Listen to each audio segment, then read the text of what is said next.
Здравейте, казвам се Герасим Лийков. По принцип съм от Бургас в България.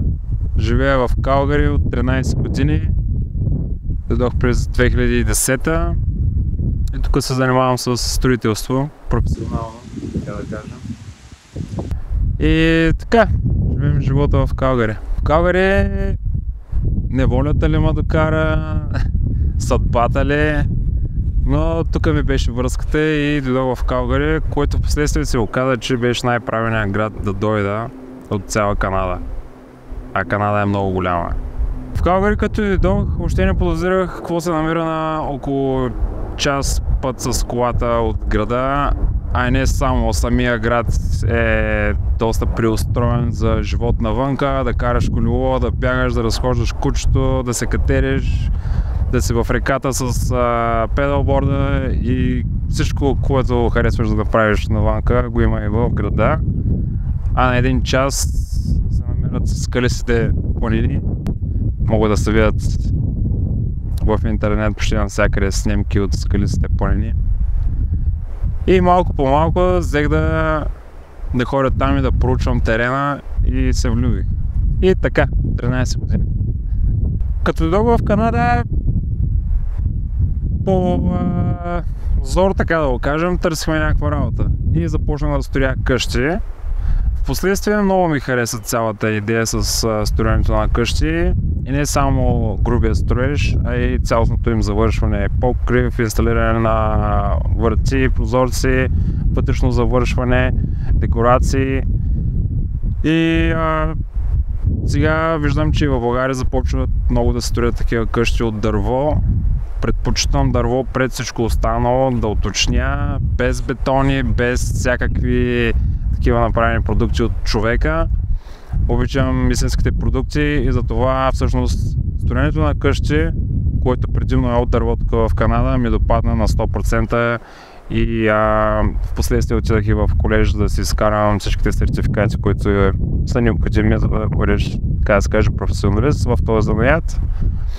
И живот и здраве, мечтая вече да се върна в България и да почна да строя къщи в България. Сърцето мене ме тегли в България. Живея тук, защото ожених се, впоследствие и се разведах. Но това е живота, нали? Съдбата ме докара тук, за да видя какво обичам планината. В България израснах на морето и не знам дали ще да стигна до планината. От морето до планината не е малко, от Бургас. И въпреки всичко, 13 години тук ходя по планините. Българските планини винаги са ми по-красиви, по-интересни и на сърцето са ми, така да се каже. Нещо, което намерих в Канада е което оцених като един тривиален човек. Оценяш това, което губиш или което нямаш, или което е много надалеч и много копнеш, а то така и го няма и не е наблизко и не ти е под ръка във всяка една секунда. Разбрах, че моят корен си е български и не бих се отрекал от България и живея в страна, където има адски много националности и много хора много набързо се преустановяват в главата си, в сърцето си, в самия си корен, стават канадци и забравят откъде са дошли и стигат до крайностите дори да се отричат от там, откъдето са дошли, което при мен не се получи. Не, че съм се напъвал да се бия в гърдите, че съм българин и нали, да разказвам истории за нашата велика страна, мъничка, но велика. Всичко се получи много натурално.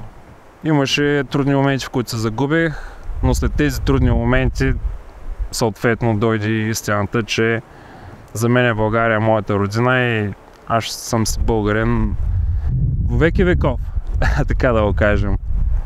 Това ми даде Канада. На близки в България помагам, така да се каже, с каквото мога. За момента няма нужда да помагам с финансово на когото и да било. Всички са добре, което е хубаво. Но с времето знам, че аз имам един дълг към някои хора, които те са ме гледали Ще дойде време, когато я ще трябва да ги гледам по някакъв начин. Да се надявам, че няма да е от разстояние, а ще си отива в България от дома, където съм по-наблизко и ще съм по-полезен, отколкото само на думи и да използваме онлайн пространството, за да си говорим и да си разказваме. Защото да живееш толкова надалеч и само да използваш модерните технологии, спестяваме си много неща и идва момент, в който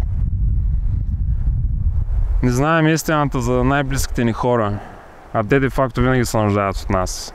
Затова, каквото и да правиш, ти трябва да мислиш, да живееш с идеята да помагаш на най-близките си, на семейството си. Дори да си на другия край на града, на света, извинявам се.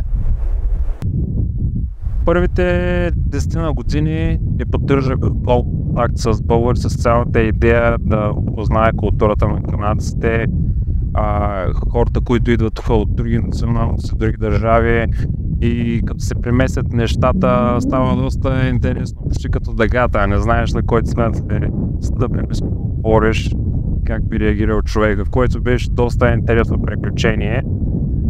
Но след 10 години накрая се оказах в една група, където си танцуваме хора и всеки петък се събираме и хапваме, пиваме, смееме се, караме се задължително и накрая всичко свършва с един танц, с едно хоро и не става много хубаво.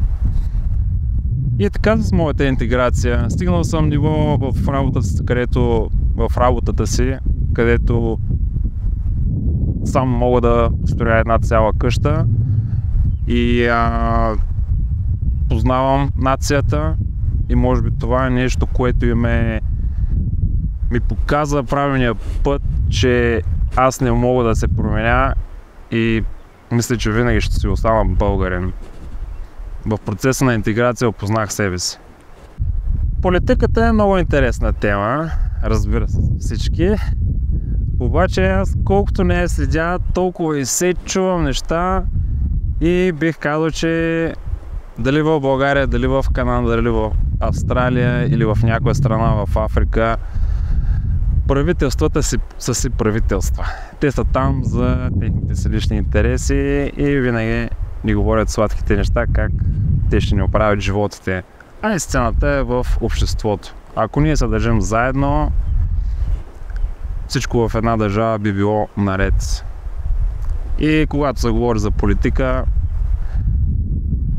нямам нищо какво да кажа, освен това, което казах в момента.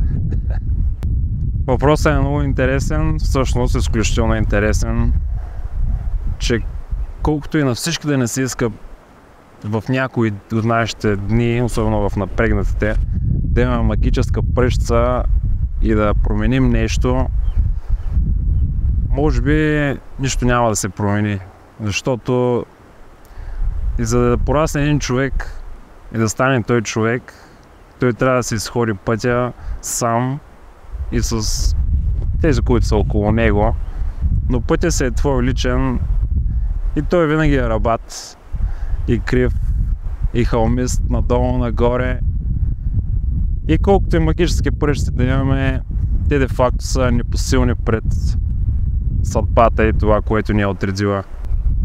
За емигрантите живота е малко или много подарък, така да го кажа, да употребя думата подарък, защото в процеса ми на опознаване на себе си намерих една метафора. Докато не отидеш от другата страна на реката, ти не знаеш какво има там. И в емигрантството няма нищо лошо. Всъщност, най-любимият ми човек от всичката ни история е Христо Ботев, който той един вид е бил емигрирал, но с цел. И той е търсил подходящо време да се върне в България, когато е можел с нещо да помогне. Неговата история няма да я разказвам цялата. Но емигранта най-вече ще се сблъска със себе си, със своите очаквания и разочарования И по някой път разочарованията от очакванията се получава като най-големия припани камък към това да израснеш. И или се спъваш и падаш и си обяваш носа и оставаш там, или ставаш и ступваш се и продължаваш с обелен нос. И така, след време получаваш доста белези от всичките спънки и очаквания и разочарования, докато не стигнеш там, където искаш да бъдеш.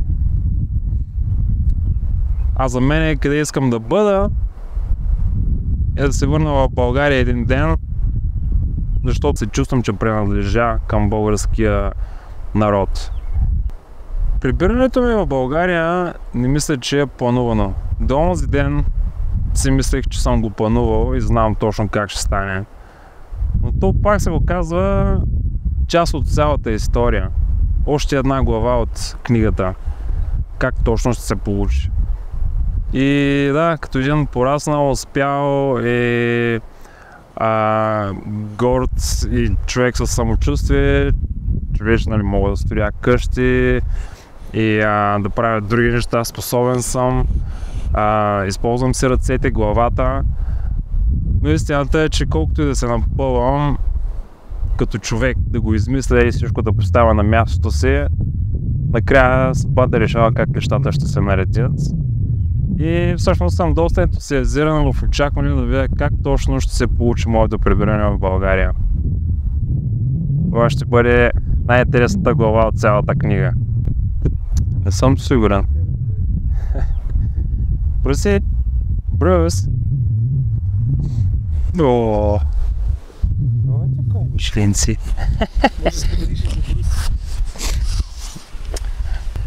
Да ви запозная и с мистер Брус, което всъщност се оказа най-ценното и така искрено нещо, което дойде в живота ми. И той е наистина истински приятел, освен че е приятел и е учител, уча се от него, има невероятно търпение и ми показва де факто какво е искрена любов, а не любов по сметка. Той е всеотдаен, като много кучета, но историята за Свети Герасим и за неговия най-добър приятел Лъва ще ви оставя сами да я прочетете. Много е интересна. И това ми се случи в целия път, идвайки до Канада. И обратно. Ще се радвам да го закарам в България, да го запознаем с близките ми. Да, пари!